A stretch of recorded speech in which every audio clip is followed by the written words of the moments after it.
मैं हूँ मोहम्मद जावेद अशरफ। क्योंकि सबुक्तगीन को मालूम हो चुका था कि उसके बहुत से साथी उसके साथ एक घिनौनी साजिश करना चाहते और उसको तख्त से हटाना चाहते हैं।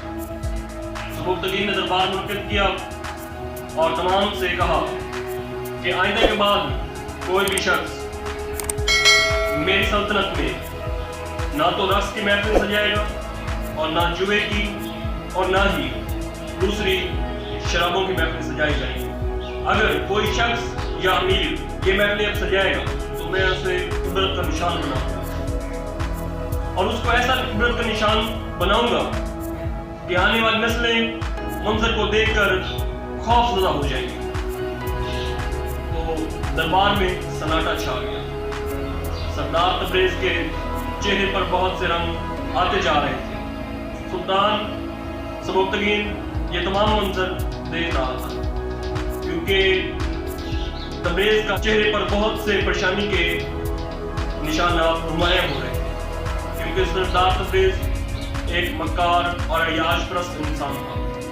वो हर रात रक्स की महफिल सजाता और शराबें पिया करता। तो इसने सुल्तान सबुक्तगीन के खिलाफ साजिश बनाना शुरू कर दी और इसने बहुत से दूसरे अमीरों को अपने साथ मिला दिया। इन अमीरों में इमाम रुकनुद्दीन मसूद और दूसरे कई सिवा सलार इसके साथ मिल गए साजिश में। तो एक रात इसने अपने घर में महफिल का एहतमाम किया और एहतमाम करते ही तमाम को बुलवाया। तो तमाम सरदार इसके बुलाने पर उसके घर आ गए। तो फिर इसने मौका पाते ही फौज के सिपा सलार अबू मुस्लिम को बुलवा लिया। तो पूरी रात शराब नोशी होती रही। तो इसने मुस्लिम को एक बहुत बड़ा झांसा दिया और इसको ये कहा कि अगर तू सबुक्तगीन को मार देगा या उसे कत्ल कर देगा तो मैं तुझे गजनी का हुक्मरान बना दूंगा। तो जब मुस्लिम ने ये सुना तो थोड़ी देर के लिए तो वो परेशान हुआ, फिर बहुत खुश हुआ और क्योंकि मुस्लिम बहुत ही एक नेक और सच्चा मुसलमान था। लेकिन जब उसने बादशाहत की हवस मिली तो वो अपना अकीदा कायम न रख सका और अपने ईमान से फिर गया और शराब नोशी की महफिल में मसरूफ हो गया। सरदार तबरेज ने जब ये मंजर देखा तो बहुत खुश हुआ क्योंकि अब उसे मालूम हो चुका था कि अब मुस्लिम भी अब हमारी महफिल में शरीक हो गया है। तो इसने मंसूबा बनाते हुए अपनी बेटी की शादी अबू मुस्लिम से करने का फैसला कर दिया और पूरे दरबार में इसकी इतला दे दी और खास तौर पर सबुक्तगीन को भी कहा गया कि आप हमारे मेहमान खास होंगे। अगर आप तशरीफ लाएंगे तो ये हमारी शादी बहुत ही पुरौनक हो जाएगी। तो सरदार तबरेज क्योंकि ये उसका बचाया हुआ एक बहुत बड़ा जाल था और इसको मालूम था कि जब मेरी बेटी की शादी अब मुस्लिम से हो जाएगी तो वो सुल्तान सबुक्तगीन जब आएगा तो उसको खाने में जहर मिला के दे देगा। इस तरह सुल्तान सबुक्तगीन का भी खत्म हो जाएगा और उसके खानदान का भी खत्म हो जाएगा। क्योंकि सरदार तबरेज निगार खानम से शादी करना चाहता था, इसने सोचा कि इसी तरह मेरी बेटी की भी शादी हो जाएगी और मैं निगार खानम से भी शादी कर लूँगा। तो इसने सोचा कि पहले निगार खानम को भी रसामंद कर लिया जाए। सबुक्तगीन इन तमाम संगीन सूरत हाल से वाकिफ था तो इसने निगार खानम की हिफाजत के लिए 8 फौजी को उसके घर पर मामूर कर दिया। तो सरदार तबरेज सबसे पहले निजाम शाह के पास गया क्योंकि निजाम शाह निगार खानम की कफालत कर रहा था और वही अब उसका बाप था। सरदार तबरेज ने कहा कि अगर आप अपनी बेटी निगार खानम की बेटी से शादी कर देंगे तो मैं आपको बहुत पैसे दूंगा और बहुत लिबास पहना हुआ है वो उतर जाएगा। तो इस तरह आप शाहाना जिंदगी गुजारेंगे। तो उस वक्त निजाम शाह ने तो कोई जवाब न दिया। तो फिर ये बहुत तैश में आ गया, गुस्से में आकर वापस अपने महल चला गया। जब वहां पहुंचा तो इसने अपने चंद सिपाहियों को हुक्म दिया कि जाओ निजाम शाह को उठाकर मेरे पास लाओ। सिपाही गए और वो निजाम शाह को उठाकर अपने पास लाए और इसने हुक्म दिया कि इस पर इस वक्त तक तशद्दुद करो जब तक ये मेरी शादी के लिए रजामंद न हो जाए। तो उसके सिपाहियों ने उस पर तशद्दुद करना शुरू कर दिया और निज़ाम शाह ने बस यही जवाब दिया कि मैं अपनी बेटी की शादी तेरे जैसे जाहिल इंसान से नहीं करूँगा जो हवस का पुजारी है और उसके सिवा कुछ नहीं। जब वो निज़ाम शाह पर तशद्दुद बढ़ाते तो निज़ाम शाह बेहोश हो जाता और बेहोशी के आलम में ही लेटा रहता। तो सिपाही वहाँ से चले जाते क्योंकि ये अपना सारा मंसूबा तैयार कर चुका था।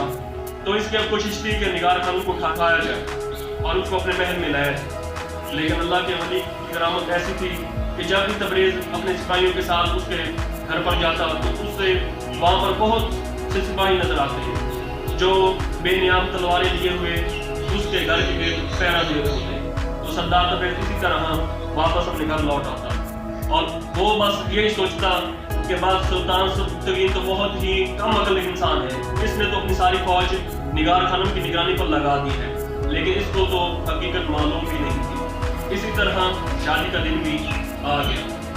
तो सुल्तान सबुक्तगीन क्योंकि बहुत ही ज़हीन और अक्लमंद था, इसने अपने पुराने सिपहसालार इब्न सारिया को अपनी खिदमत में तलब किया और उसके साथ मशवरा करने लगा। तो इब्न सारिया ने कहा कि ऐ सुल्तान, सरदार तबरेज़ की शादी में न जाए क्योंकि वो कोई ऐसी साजिश का जाल बिछा रहा है ताकि आपको मार सके। तो सुल्तान सबुक्तगीन सख्त के आलम में आ गए। तो उसने कहा मैं तो अब रजामंद हो चुका हूँ, लेकिन बेहतर ये है कि अब हमको भी कोई मनसूबा बनाना होगा।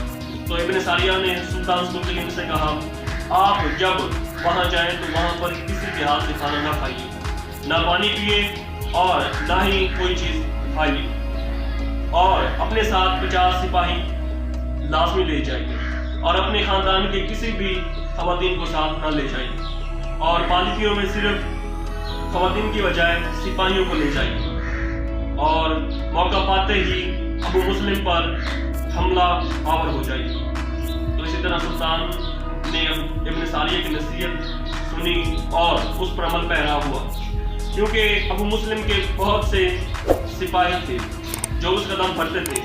तो इब्न सारिया ने हुक्म दिया कि उन तमाम सिपाहियों को पहले कैद कर दिया जाए और इनके जितने भी अफसर हैं उन तमाम को नज़रबंद कर दिया जाए। तो सबुक्तगीन ने मौका पाते ही अपने सिपाहियों को हुक्म दिया कि अबू मुस्लिम के तमाम अफसरान को कैद खाने में डाल दिया जाए।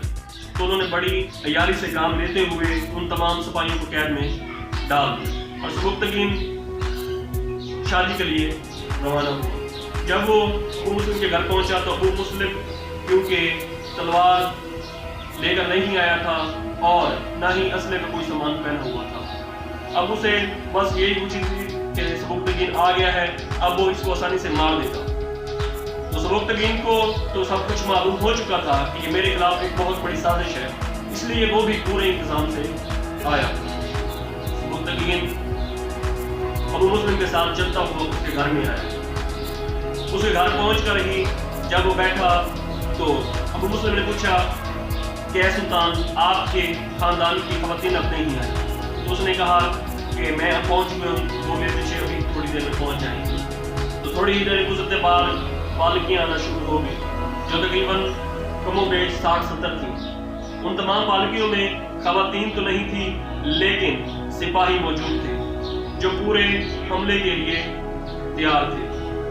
तो इस तरह तमाम सिपाही जहाँ पर खवातीन का इंतजाम था वहाँ चले गए, लेकिन वो पालकियों से बाहर नहीं निकले, लेकिन अपनी पालकी में बैठे। तो वो मुस्लिम ने अपने एक नौकर से कहा कि जाओ सबुक्तगीन को पानी पेश करो। तो सबुक्तगीन ने पानी पीने से इनकार कर दिया।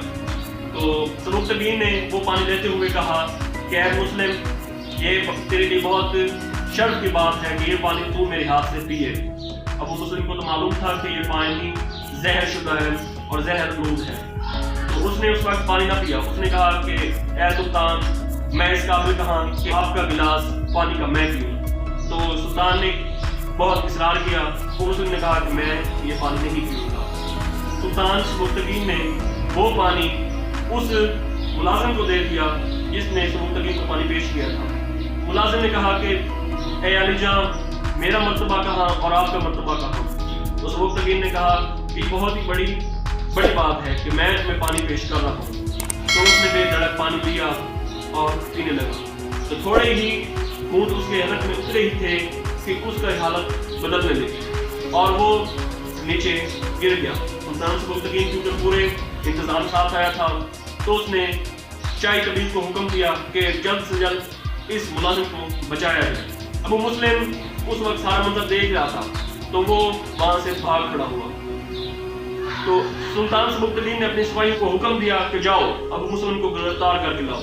تو وہ سپاہی گئے اور ابو مسلم کو گرفتار کر لیا، لیکن جب اس کے سامنے محاصرہ تنگ کرتے جا رہے تھے تو ابو مسلم نے اپنی شہرہ کاٹ لی اور ایسے ہی یہ مر گیا۔ تو وہاں سے سبکتگین اپنے سپاہیوں کے ساتھ تبریز کے مکان پر پہنچا۔ تبریز تو ان تمام حالات سے ناواقف تھا، تو لیکن سبکتگین وہاں پہنچ کر اس نے تمام امیروں اور ان سپہ سالاروں کو جو سردار تبریز کے ساتھ ملے ہوئے تھے قید کر دیا اور سردار تبریز سے کہا کہ تمہارا پورا گھر اب میرے محاصرے میں ہے، اب تم کہیں بھی نہیں جا سکتا۔ تو اس وقت سلطان سبکتگین نے سید امیر شاہ کو پوچھا کہ اے شخص تو مجھے یہ بتا کہ تو نے سید نظام شاہ کو کہاں قید کیا ہوا ہے؟ تو تبریز نے اس وقت تو نہ بولا، لیکن اس کا ایک ملازم بولا کہ نظام شاہ کو اس نے ایک تہہ خانے میں قید کیا ہوا ہے۔ تو سلطان سبکتگین اس ملازم کے ساتھ چلتا ہوا اس جگہ آیا جہاں پر سید نظام شاہ قید تھے۔ تو اس نے نظام شاہ کو قید سے رہائی دلائی۔ تو اس وقت نظام شاہ پر بہت تشدد کی جانے کی وجہ سے وہ بہت لاغر ہو گیا، کیونکہ اس جسم سے بہت سارا خون نکل چکا تھا۔ تو اس نے اپنا کاندھے کا سہارا دیتے ہوئے باہر لایا اور پالکی کی مدد سے نظام شاہ کو اس کے گھر پہنچایا۔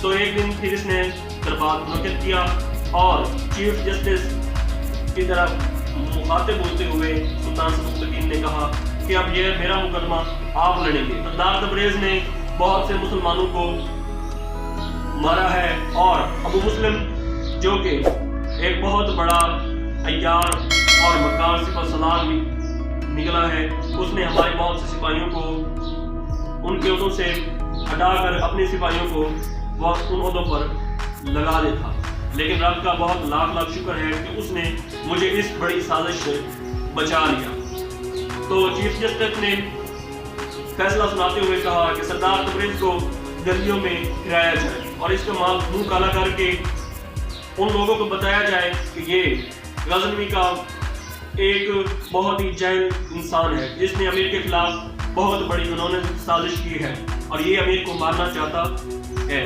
تو اسی طرح اس حکم پر عمل کیا گیا اور سارا دن تبریز کو گلیوں میں پھرایا جاتا اور جو سپاہی اس کے ساتھ ہوتے وہ قصداً یہ سارا واقعہ بیان کرتے۔ تو اسی طرح جب یہ سارا اختتام ہوا تو سردار تبریز کو شہر کی چارہ پر پھانسی دے دی گئی اور پھانسی دینے کے بعد اسے 3-4 دن تک وہیں لٹکنے دیا۔